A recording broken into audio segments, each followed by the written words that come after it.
스페셜원 시간입니다. 토마토 투자클럽의 김민준 전문가 연결합니다. 전문가님 안녕하세요. 네, 안녕하십니까. 김민준입니다. 네, 전문가님 오늘도 시장이 금요일까지도 이렇게 지지부진한 흐름을 보여주고 있습니다. 오전장에 비해서도 또 이렇게 계속 실망스러운 하루를 안겨주고 있는 것 같은데요. 오늘 전문가님은 오전장 한 줄 평 어떻게 쓰셨을까요? 네, 조정세 지속, 그러나 순환매 또한 지속, 이렇게 적었습니다. 그러나 순환매도 지속된다라고 해주셨는데 어떤 뜻인지 궁금한데요. 네, 일단 기본적인 전략 자체가 앵커님도 이제 한 3일 정도 합을 맞춰 보셨지만 조정세라고 말씀을 드리고 있습니다. 9월에는 그 조정이 좀 나와야지만 기회가 된다고 계속 말씀을 좀 언급드리고 있고요. 주식을 이렇게 하다 보면 1년에 매크로 변수, 대외 변수가 거의 큰 것들이 9번에서 10번 정도 터집니다. 매해 있는 일이고. 그리고 주식이 상승으로 가는 구간은 길면 짧으면 한 3, 4개월, 하락으로 가는 기간은 거의 한 7, 8개월 이렇게 되죠. 그 하락장을 잘 이겨내야 되고, 그 하락장의 깊이가 깊을수록 기회는 되는 것 같습니다. 그래서 대응을 잘 하셔야 될 것 같고, 오늘도 증시가 떨어졌기 때문에, 당연히 조정세가 지속되고 있는 모습이고, 근데 그 안에서 지금 오늘은 2차전지 반도체가 좀 쉬고, 제약바이오가 또 역시나 그래도 미워도 다시 한번 제약바이오가 또 가고 있는 쪽입니다. 근데 특이점이 좀 있고요. 어제 이제 지수 타겟팅 할 때 그 18,000 하단을 360선, 그죠? 네. 중단이 이제 올라갈 때 19,610선, 19,160선, 그리고 2만 포인트 이렇게 좀 제시를 해드렸는데, 오늘 이제 하루가 좀 지났죠. 여러 가지 보조 지표나 이동 평균선, 글로벌 시황 내용도 좀 바뀌었는데, 일단 기술적인 거 먼저. 지금의 형태는 미국은 그렇게 나쁘지 않습니다. 네. 미국은 월스트까지는 아닌 것 같아요. 네. 그렇다고 해서 굿이나 베러는 아니고, 그냥 중립 정도? 그냥 나배드, 이 정도인 것 같거든요. 우리나라가 이따 좀 보겠지만 대한민국, 한국이 신흥국 증시이다 보니까 상당히 커플링 관계에서 조금 그 연동 관계가 깊은 것 같습니다. 늘 그래 왔지만 미국 증시 오를 때 찔끔 올랐고 떨어질 때는 헤비하죠. 오늘 아침에도 제가 회원들께 방송을 그런 이야기를 했는데 이거 하나 보시죠. 여기가 여러분들 브라질 증시입니다. 네, 브라질하고 아르헨티나가 채권이 정말 좀 가격이 좋은데 그만큼 못 산다는 건데 브라질도 신흥국 증시로 통하거든요. 네, 중국, 인도, 브라질, 한국하고 금융시장의 그 위치는 똑같습니다. 네, 창피하지만 OECD 국가 중에서는 상대가 안 되는 국가들인데 금융시장은 이래요. 단지 여기 신고가입니다. 다른 선진국 증시도 마찬가지로 신고가 갖다가 놀림목인데 우리나라 국내 증시는 신고가 냄새도 못 맡아봤습니다. 이게 확실히 차이점이고요. 그러면 다시 돌아와서 미국 시장이 상대적으로 지금 그렇게 매도세가 막 출회되고 있는 형태는 분명히 아닙니다. 보시게 되면 1, 2%씩 두들겨 맞고 이런 쪽이 아니거든요. 여기서 이제 잘 버텨주고 나면 사실은 단기 반등세 미국 시장은 중단 언저리까지 쓸 수 있어요. 19,160선까지. 이제 국내 증시가 반응을 해주느냐 문제인데 사실상 어렵죠. 네. 명절이 있기 때문에 다음 주 어떻게, 물론 명절 전에 항상 빠지느냐? 아닙니다. 한 20% 확률로 올라가서 마무리되는 적도 있어요. 네. 사실상 근데 좀 지금 현재로서는 9월 6일 좀 어렵다고 평가되고, 그리고 이제 기술적인 거 정리를 좀 해봐야 될 것 같은데 살짝 하단 부분이요. 조금 어제 버텨서 그런지 조금 계산식을 해보니까 올라왔습니다. 한 18,500까지. 이제 오늘 만약에 장대 음봉이 터져가지고 고용지표 같은 게 안 좋아가지고 이제 비농고용지표 장대 음봉을 두들겨 맞고 18,500이 부러지게 되면 상당히 힘들죠. 파생하신 분들은 오늘 비농고용지표는 꼭 확인해야 될 것 같고 체크 포인트고요. 그리고 이제 시황적으로 좀 정리를 해보면 이제 이 부분인데 미국의 시황은 지금 말이 안 된다. 분석도 솔직히 말씀드려 잘 못하는 것 같아요. 잘하고 못하고의 그 문제가 아닌데 전문가라면 그렇습니다. 그 내용이 틀리든 맞든 늘 말씀드리면 정보의 전달은 전문가가 할 역할이 아니에요. 앵커님들이 하셔야 될 문제고 전문가는 정보를 분석해서 어떠한 근거에 의해서 나는 이렇게 본다. 이게 맞죠. 그것이 맞든 틀리든. 저는 어떻게 보고 있느냐. 어제 나온 고용지표에 관해서는 둔화라고 이야기를 해요. 근데 오늘 실업률 예상진 가이던스가 4.2로 돼 있거든요. 높습니다, 여러분들. 네, 미국 경기 침체고요. 4%만 넘어가도 삐걱삐걱 하는데 이 상태로 가게 되면 정말 12월 달에 지금 예측하는 4.5% 과연 될까? 더 넘어갈 것 같거든요. 실업률인데. 그리고 실업수당 청구에 관해서 좀 우호적으로 이야기를 하던데 전혀 그렇지 않습니다. 실업수당 청구를 이번 주에 할 거 다음 주로 미루는 사람도 있겠죠. 이것도 별로 볼 게 못 되고요. 그 다음에 미국의 경기의 그 어떤 확장 국면이나 아직 침체가 아니라는 거 서비스 PMI 들고 오는데, 그럴 필요 없습니다. 매번 1년도 넘은 것 같은데 이제 문화가 변했어요. 네. 경기 안 좋다고 굶고 허리띠 졸라매고 경기 안 좋다고 헬스 운동 중독자들이 헬스 안 할 것 같습니까? 그렇지 않아요, 여러분들. 네. 시대가 바뀌었습니다. 요즘은. 그렇기 때문에 서비스업 지수가 그렇게 쉽게 떨어지지 않는 부분이에요. 이거를 연준이 계속 문제 삼았는데 그렇지 않습니다. 그리고 8월 달 건데 서부 해안 같은 데 놀러 가죠, 미국도. 그렇지 않습니까? LA 이런 데 서부 해안, 시애틀 이런 데 놀러 가게 돼 있습니다. 그러면 단편적으로 오를 수밖에 없죠. 미국은 경기 침체가 맞다고 좀 보여지고요. 확실하게.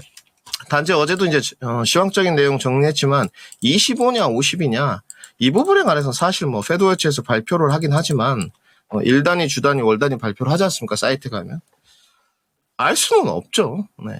단지 지금 시장 자체는 확실하게 50pp가 떨어지면 조정을 좀 더 줄 거야라는 시그널은 있는 것 같아요. 단지 현재 시점에서 미국 선물 기준으로 매도세가 강력하게 출회되는 지난번 같은 모습은 아니다. 이렇게 정리를 해드리고요. 그리고 이제 좋은 점, 여기 달러 인덱스 모습인데 지금 현재 시간 12시 35분 기준으로 이거 제가 이제 결제를 해서 보는 부분이기 때문에 100.97달러거든요. 사실 오늘 100달러 깨질 수 있을 것 같아요. 이 달러 인덱스가 계속 하방 압력을 받는다는 것도 어찌됐든 미국의 그 위험자산 증시의 하락을 조금은 상쇄시켜주는 역할을 하는 것 같고요. 이제 이 정도 정리하고 국내로 넘어오는 거죠. 국내로 넘어와서 사실상 어제 지금 뭐 테슬라도 괜찮았고 다 좋았는데 지금 테슬라 같은 경우는 자율주행으로 간 것 같고 멀티플이 있다 보니까 우리나라는 자율주행 종목은 2차 전지랑 나눠져 있기 때문에 오늘 2차 전지 두들겨 맞았고 자율주행은 뜨고 지수 자체도 그런 것 같아요.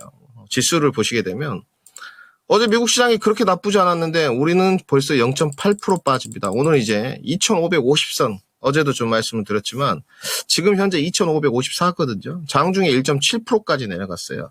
여기 이상 빼면 사실 외국인도 좀 괴로워질 수 있습니다. 네.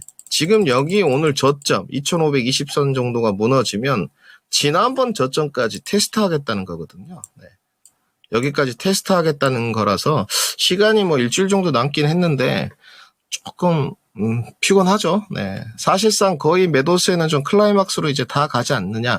매도 음봉 크기가 이번 주에 이렇게 더 커질 리는 없고 다음 주에 하나 더 두들겨 패면 좀 괴롭습니다. 근데 가능한 시나리오예요.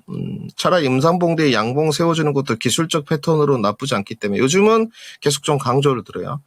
글로벌 시황 내용이 하루가 다르게 해석의 문제로 끌고 가다 보니까 약간 기술적인 거에 조금 더 우위를 두시면서 판단하는 게 좋습니다. 이제 그게 장단기 판단을 하는 문제는 이제 일본 기준으로 하느냐, 주봉 기준으로 하느냐, 뭐 이렇게 보시면 될 것 같고, 오늘 코스닥 시장도 마찬가지입니다. 거의 차트 모습은 비슷하고, 코스닥은 조금 더 좋아 보이는 게요.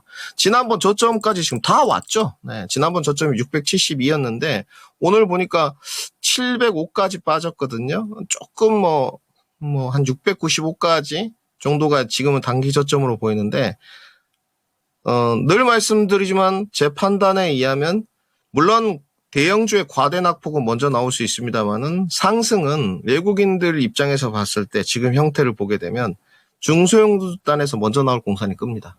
이 부분은 좀 참고사항으로 가져가시되 이제 다음 주가 문제인 것 같아요. 이렇게 보시면 이렇게 세 개가 섰는데 다음 주에 좀 이렇게 살짝 작게 주봉입니다. 작게 만들어서 옆으로 갈 것이냐 아니면 다음 주에 한번 길게 뺐다가 쌍바닥 만들고 위로 끌어올려서 마감시킬 것이냐. 금요일 날 종가가 만들어지니까 6월 13일 날. 그리고 제가 지금 다음 주에 아마 수요일쯤 여러분들을 뵐 거예요. 특집 방송이 지금 준비되어 있어서 월요일날 못 만납니다. 그래서 제가 오늘 좀 구체적으로 설명을 해드렸고, 일단 지금도 마찬가지예요. 추석 전에 마무리하지 말고 조금 더 위치가 비싼 가격에 사더라도 추석 이후 양옵션 만기일까지 있기 때문에 9월 말까지는 최소한 조정 내지는 하락을 염두에 두면서 접근 포인트를 잡아가자. 정리해드리겠습니다. 네, 이렇게 오늘 오전장 시장 분위기까지 자세히 살펴봐 드렸습니다. 그러면 오늘은 어떤 섹터 준비하셨을까요, 전문가님? 네, 오늘 반도체, 제약바이오 그리고 자동차 2차 전지 준비했습니다. 네, 오늘은 반도체와 제약바이오, 자동차와 2차 전지 세 가지 섹터 준비를 해주셨습니다. 그러면 첫 번째로 반도체 한 줄평부터 열어볼까요? 네, 이번엔 브로드컴인가 이렇게 적었습니다. 이번엔 브로드컴인가라고 해주셨는데 브로드컴의 실적이 발표가 됐습니다. 실적은 호실적이 나왔습니다. 하지만 매출 가이던스에 실망하면서 주가가 하락한 상황이고요. 국내 반도체 투톱 역시 힘을 쓰지 못하고 있는 상황입니다. 삼성전자도 계속 6만 9천 원 선에서 등락을 거듭하고 있는 상황인데요. 브로드컴과 연결해서 어떻게 봐야 할까요? 네, 앵커님 말씀에 핵심이 있는 것 같습니다. 시청자분들도 들어보시면 호실적 나왔어요. 네, 이거 정답이고 숫자는 늘 팩트적인 요소니까 반론의 여지가 없습니다. 그 숫자에 대한 이제 팩트적인 요소인데 해석으로 몰고 들어가니까 답이 안 나와요. 전년 동기 기준으로 47%가 올랐습니다. 지금 네, 작년에 유동성 공급이 풍부했던 시기인가요? 네. 작년보다 올해 지금 유동성이 더 쪼그라든 상태지 않습니까? 물론 역내포나 이런 부분이 있었지만 어찌됐건 기준금리 기준입니다. 어차피 기준금리가 어쩌냐 시장금리가 어쩌냐 이거 따지기 시작하면 날새도 부족한 쪽이고 분명히 올랐는데 몇몇 어떤 분석기관 조금 이제 네임드나 이런 있는 분석기관들이 야 가이던스에 못 미친다. 사실은 어쩔 도리가 없죠. 네, 지금. 저는 이쯤 되면 좀 거친 표현을 써서 양식장 수준의 패대기라고 봐요. 가둬놓고 두들겨 패는 수준이라고 보고 실적이 잘 나와도 난리. 가이던스에 들어와도 난리. 어떤 종목이 가이던스에 들어왔었느냐? 엔비디아였죠, 여러분들. 네, 가이던스를 사실 넘었었습니다. 근데 매출 증가 폭이 조금씩 줄어든다는 이런 명분. 그래서 이쯤 되면 이제는 어거지스럽다는 게 계속 느껴지고요. 단지 이제 우리가 종목으로 들어와서 주식과의 어떤 연동 관계도 잘 잡아야 되겠죠. 잘 들으세요. 이제 어제도 말씀드렸지만 하이닉스 모습인데 하이닉스의 전방 산업이나 지금 HBM3 마일드 본더 이야기를 하게 되면 지식 뽐내는 수준밖에 안 될 것 같고요. 지금은 어떤 펀더멘털 문제로 몰고 가기보다는 가둬놓고 패는 단계니까 지지력 테스트가 맞는 것 같아요. 어제도 말씀드렸지만 하이닉스가 지금 현 상태로는 삼성전자보다는 조금 낫습니다. 네. HBM을 보게 되면 동일선상이에요, 지금은. 네. 이제 HBM4로 가는 과정은 동일선상인데, 물론 3, 2까지는 하이닉스가 좀 낫죠. 단지, 지금 HBM에 초점이 맞춰져 있는 단계는 아니니까, 지금 주가 흐름 자체를 보게 되면, 삼성전자는 조금, 한 6만, 한 7천 원 정도 좀 써드릴게요. 네. 요 정도까지는 오늘 기준이에요, 오늘 기준. 그러니까, 6만 7천 원까지 빠질 수 있다. 전문가님, 월요일날 더 빠졌습니다. 월요일날 더 빠질 수 있겠죠. 월요일날 시황적인 변동 요소가 있다면. 그러니까, 그 데일리 흐름 체크를 매일 해가야 됩니다. 주식이 이평선이 살아서 움직이기 때문에 꼭 유념하셔야 되고, 또 이게 종가가 어떻게 끝나냐에 따라서 또 틀려요, 여러분들. 그러니까 공부를 많이 하셔야 돼요. 지금 현재로서는 6만 7천 원 정도 지지라인 테스트를 거칠 것 같고요. 무너지면 상당히 피곤합니다. 네, 상당히 피곤하고요. 그냥 피곤한 것도 아니고 상당히 피곤한 정도고, SK하이닉스도 15만 1천 원 깨지면 조금 피곤해집니다. 13만 원까지는 딱 붙는 쪽은 아니거든요. 이동평균선에 조금 이격도 부분을 남겨두고 가는 쪽인데 13만 원까지는 다이렉트로. 아마 기술적인 거 지지저항 분석하셨던 분들은 좀 동의를 하실 거예요. 빠질 수 있는 여력이 있고, 아직까지는 주봉 기준으로 보시게 되면 매도 음봉 크기 캔들이 크죠. 이런 부분은 좋아 보이는 현상은 아닙니다. 그러면 이제 중소형 단으로 내려가서 어떻게 됐느냐? 두들겨 맞았죠. 네. SK 하이닉스 밸류 체인들, 삼성전자 밸류 체인들 다 두들겨 맞고 있고, 지금 한미반도체 모습인데 적색불 들어왔습니다. 조금 위태로워요. 여기서는 이제 잠재적 매수자가 좀 들어와야 되는 구간인데 이미 이제 역배열로 가는 수준이 됐고요. 단지 이제 주봉 기준으로는 조금 여력 남아있다. 뭐 정리해드리고 리너공업도 위태위태합니다. 16만 4천 원 깨지게 되면 견뎌야 돼요. 그러니까 16만 원 언저리를 견디는지 안 견디는지 견딜 수는 있을 것 같습니다. 다음 주에 어찌됐건 추석이 전에 진행되고 좀 쉬면 연휴가 마냥 나쁜 건 아니거든요. 네. 좀 견딜 수 있는 것 같고 중소형 정도까지 지금은 약간 전이되고 있는 형태. 계속 말씀드리지만 어떠한 좋은 내용이 나오더라도 이 시기를 반도체는 거치게 만들 것 같습니다. 그러면 핵심 포인트 하나 전달해 드리겠습니다. 주도주 섹터가 뭐 2차전지, 제약바이오, 반도체 이렇게 자동차까지 있다고 치죠. 뭐 이렇게 있을 때 지금은 여러분들 거의 동일선상에 보내놨어요. 네. 물론 제약바이오의 삼바나 알테오젠 몇몇 종목들이 우위로 간 게 있지만 종목군 장세로 친다면 거의 동일선상에 갖다 놨어요. 이게 핵심이고요. 이 동일선상에서 어느 게 순번이 1위가 될 것이냐 여러분들이 이제 판단을 해보시고 제 의견은 중요한 것 같지는 않고요. 그리고 어느 쪽에 좀 비중을 더 실어서 2차 전지에 더 실을 거냐, 제약바이오 더 실을 거냐, 반도체 좀 더 실을 거냐, 그리고 어떠한 형태로 접근할 것이냐, 나는 단타 접근할 것이냐, 매집할 것이냐, 요거를 정해가는 게 반도체 안에서도 중요하다. 정리해드리겠습니다. 이렇게 반도체 현재 구간에서는 하단 지지력을 테스트하고 있고 앞으로 또 투자 전략도 잘 세워봐야 할 것 같습니다. 이렇게 첫 번째 섹터 정리해 보도록 하겠고요. 두 번째 섹터 제약바이오 준비를 해주셨습니다. 제약바이오 한 줄 평은 어떻게 쓰셨을까요? 네, 네가 제일 잘 나가 적었습니다. 네, 네가 제일 잘 나가라고 해주신 것처럼 바이오주의 강세는 지속이 되고 있습니다. 오늘 삼성바이오로직스와 셀트리온도 강세고요.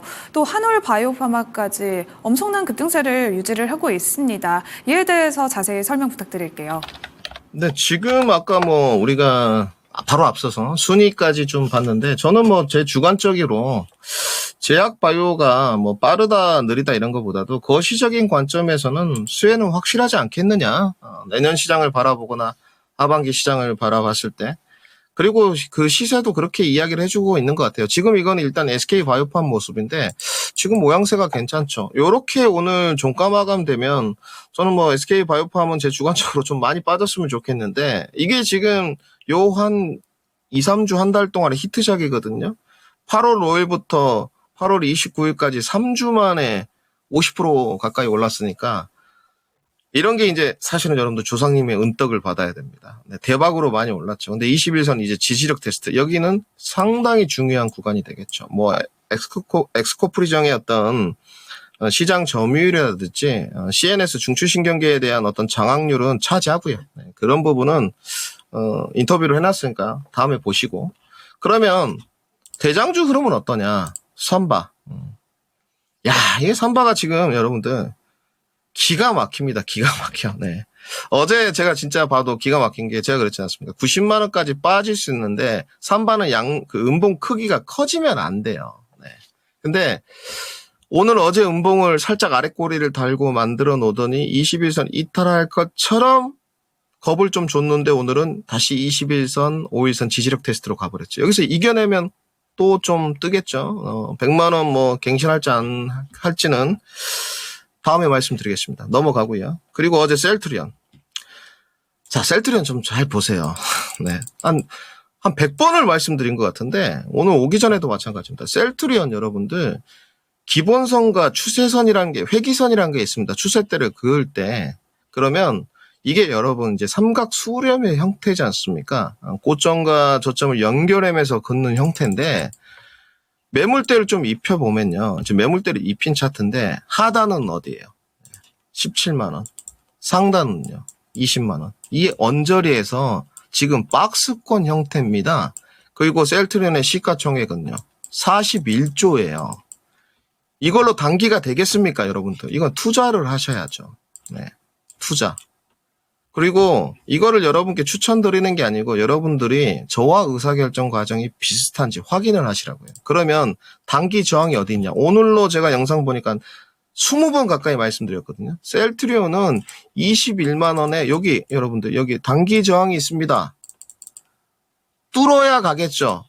지지 저항 이론에 의해서 뚫어야 가는 것이고 그리고 지난번에 올라가다가 21만 1,000원에 맞고 두들겨 패고 다시 반등 나와서 V자 반등 가면서 21만 원 왔는데 20만 9천 원까지 갔어요. 20만 9천 원까지. 다시 눌림목 들어가는데 21선 견디고 못 가고 62동 평균 121선까지 지지력 테스트. 그리고 오늘 양봉 쳐서 어제 음봉 상쇄시켜 놨고 내용적으로는 진펜트로나 이런 PBM 등재 같은 경우는 지금 여기서 이야기하기엔 적합하지가 않죠. 그렇기 때문에 단기로 보실 거면 어쩌다 지금 교육이 되고 있는데 21만 원을 돌파하고 완전히 올랐다가 안착하시면 들어가든가요. 이게 지금 이해가 안 되신다? 그럼 초보세요. 네. 공부를 더 하시고 하셔야죠. 확실히 초보입니다. 이게 지금 기술적인 것도 이해가 안 되는데 RMPV를 이야기해가지고 이게 이해가 되시겠어요? 지금 숫자 놓고 계산식에 넣어가지고 포괄 계산 순익서 넣어가지고 되겠습니까? 그렇지 않습니다. 그렇기 때문에 셀트리온은 좀 인내심을 가져야 된다 정리를 해야 되고 이걸 한 문장으로 요약하면 투자 계획을 정립해야 된다 말씀을 드려야 될 것 같고 그 다음에 오늘 적응증 이거는 한올바이오파마는 계속 말씀드리지만 이건 하반기 최대어 될 수 있습니다. 단지 오늘 양봉 크기가 조금 더 크게 마감되면 좋겠어요. 그 부분은 좀 참고사항으로 가져가십시오. 두 번째 제약바이오 섹터에 대해서 자세하게 설명을 해주셨습니다. 현재는 투자 계획을 또 정립을 잘 해야 될 것 같고 한올바이오파마는 하반기 또 최대어까지 또 이렇게 주목을 해볼 만하다라고 말씀을 해주셨습니다. 그러면 마지막으로 세 번째 섹터 자동차와 2차 전지에 대한 한 줄 평은 어떻게 쓰셨을까요? 네, 차가 안 팔린다. 전방산업 개선은 아직 이렇게 적었습니다. 네, 전방산업은 아직이다라고 해주셨는데 이번에도 독일의 폭스바겐이 구조조정에 들어갔고 이게 또 폭스바겐만의 이야기는 아니더라고요. 현대차에서 이번에 또 단독 기사가 나왔습니다. 유럽에서 전기차 판매 목표를 25% 줄이겠다는 기사까지 나왔는데요. 이제 향후 3년간 유럽에 팔 수 있는 목표치를 종전보다 25%나 축소했다고 합니다. 여기에 중국의 저가 공세까지 이어지고 있는 상황인데요. 이에 대해서 설명 들어볼게요. 아마 며칠 지나지 않아서 주말쯤 아마 현대차 잘못하고 있다 이런 유튜브들 많이 올라올 거예요. 근데 현대차 정의선 회장이 이야기한 거지 않습니까? 결국은 전방산업이 계속 안 좋다고 말씀을 드렸고 제가 접근하는 2차 전지의 포인트는 전방산업 개선이 아닙니다. 가격입니다. 가격. 늘 말씀드렸고 그 다음에 차가 안 팔린답니다. 여러분들. 뭐 도리가 있겠습니까? 그죠? 공매도 탓도 아니고요. 뭣도 아니고 그냥 차가 안 팔린답니다. 차가 팔리려면 경기가 좀 좋아지거나 돈을 좀 줘야 되겠죠. 요즘은 보니까 조금씩 이제 제 의견을 들으시더라고요. 2차 전지의 가장 큰 반등 터리거는 첫 번째 뭐다? 금리 인하다. 이제는 많이 썸네일들이 등장하던데 그 다음 넥스트 레벨로 가는 거예요. 금리 인하 채워주고 전방산업 개선 받고 그죠? 리튬 가격 상승하고 영업이익률 좋아지고 당기순이익 좋아지고 프리미엄 받고 그럴 때 퍼포먼스가 가는 건데 지금 어느 단계? 지금 6개인데 가격 하나밖에 없는 단계예요. 금리 인하도 아직 진행이 안 됐지 않습니까? 2단계로 진출도 못했습니다. 이렇게 뭔가 논리적이고 합리적인 걸 근거로 표본으로 구독자들한테 설명을 해야지 그래도 수긍을 하시지 않겠습니까? 그죠? 수긍을 안 해도 도리가 없고요. 의견은 다를 수 있으니까. 차가 안 팔린다던데 오늘 자율주행은 좀 갔어요. 간단하게 어제 테슬라 영향력 10월 달에 나온답니다. 오늘 퓨런티어 지금 17,980원 25%대. 이게 이제 모멘텀이죠. 오늘 160만 주인데 좀 약해 보이고. 넥스트 칩 오늘 21선 두들겨 맞았는데 오늘 모르겠어요. 다음 주에도 거래량이 한 200만 주 붙어주면 이런 것들 단기간에 올라갈 수 있을 겁니다. 아직은 뭐 실적 기반은 아니지만 모멘텀 재부각이고 완성차 라인들 차 안 팔린다니까 오늘 아래 꼬리는 달렸습니다만은 현대차 23만 원. 기아는 10만 원. 쌍바닥 지금 지지력 테스트인데 무너지면 좀 피곤하죠. 밸류업으로 좀 부각받으려면 그래도 지키는 라인은 좀 지켜줘야 될 것 같고 2차 전지가 두들겨 맞습니다. 근데 두들겨 맞는 게 아니고 다 정리를 해드렸어요. 단기 저항 라인이다. 어제도 말씀드렸고 그제도 말씀드렸고 LG엔솔도 마찬가지다. 더 올라가려면 거래량 동반시켜가지고 어제 LG엔솔 42만 원을 밀려면 똑같이 말씀드립니다. 거래량이 거래대금과 더 추가되면서 강하게 밀어야 되는데 전방산업 개선 미지네요. 못 밀죠. 차 안 팔려요. 못 밀어요. 그러면 뭐예요? 유스플로우가 붙어줘야 되는데 유스플로우요. 오늘 호재가 아닌 악재 유스플로우죠. 그러니까 이게 여러분들 속도를 지금 너무 대입하시면 안 돼요. 시장에서는 당장 내일도 갈 것처럼 이야기하지만 2차 전지는 모아가십시오. 지금 2차 전지는 단기로 뭐를 해보기에는 좋지 않아요. 네, 모아가시고, 그리고 2차 전지의 실적이 가장 좋은 베이스는 늘 말씀드리지만 2차 전지 장비에서는 PNT, CIS고요. 뭐 깔 것도 없습니다. 실적이 워낙 호실적을 써놨고, 기타 소재 쪽에서는 엔캠도 아니에요. 실적 하나도 없습니다. 6억 찍었고요. 나노 신소재하고 제이오가 가장 좋아요. 요 지금 네 군데가 실적이 10%대에서 18%대 사이입니다. 다른 쪽은 어떠냐? 없습니다. 네. 에코프로비엠 실적 영업이익률 1%입니다. 네, 참고를 하시면 될 것 같고, 그러면 전방 산업을 보여주는 미비한 근거가 되는데 딱 이제 필요한 거는 알파입니다. 지금은 가격 경쟁력은 있고, 그죠? 요건 있고 다 있어요. 플러스 알파만 추가되면 되는데 그 알파의 최소한의 요소를 5가지를 제시하겠습니다. 첫 번째, 리튬. 두 번째, 점유율. 세 번째, 가장 중요한데 여러분들 이거는 정말 핵심입니다. 보조금. 네, 보조금. 세 번째, 네 번째, 영업이익률 개선. 네. 다섯 번째, 주당 EPS가 개선돼야지만 2차 전지는 불이 붙을 수 있다. 정리해드리겠습니다. 네, 이렇게 오늘 자동차와 2차 전지 섹터까지 또 자세하게 분석을 해주셨습니다. 일단 2차 전지는 모아가자라고 하시면서 관심 종목도 여러 가지 말씀을 해주셨고요. 리튬과 점유율, 보조금 등 이렇게 알파 요인까지 더해져야 한다라고 말씀을 자세하게 해주셨습니다. 참고해 주시면 좋을 것 같고요. 그러면 오늘 전문가님 말씀은 여기까지 듣도록 하겠습니다. 오늘 말씀 고맙습니다. 네, 감사합니다. 네, 지금까지 스페셜원 시간이었고요. 토마토 투자클럽의 김민준 전문가님과 함께했습니다. 오늘 주 후반까지도 지지부진한 흐름이 계속되면서 시장이 재미가 없습니다. 그래도 주말도 잘 보내시고요. 오후장까지도 성공 투자하시면 좋을 것 같습니다. 지금까지 전해드린 내용은 주가의 상승과 하락을 보장하지는 않습니다. 즐거운 주말 보내시고요. 끝까지 성공 투자하시길 바라겠습니다. 시장의 중심 여기서 마치겠습니다. 시청해주셔서 고맙습니다.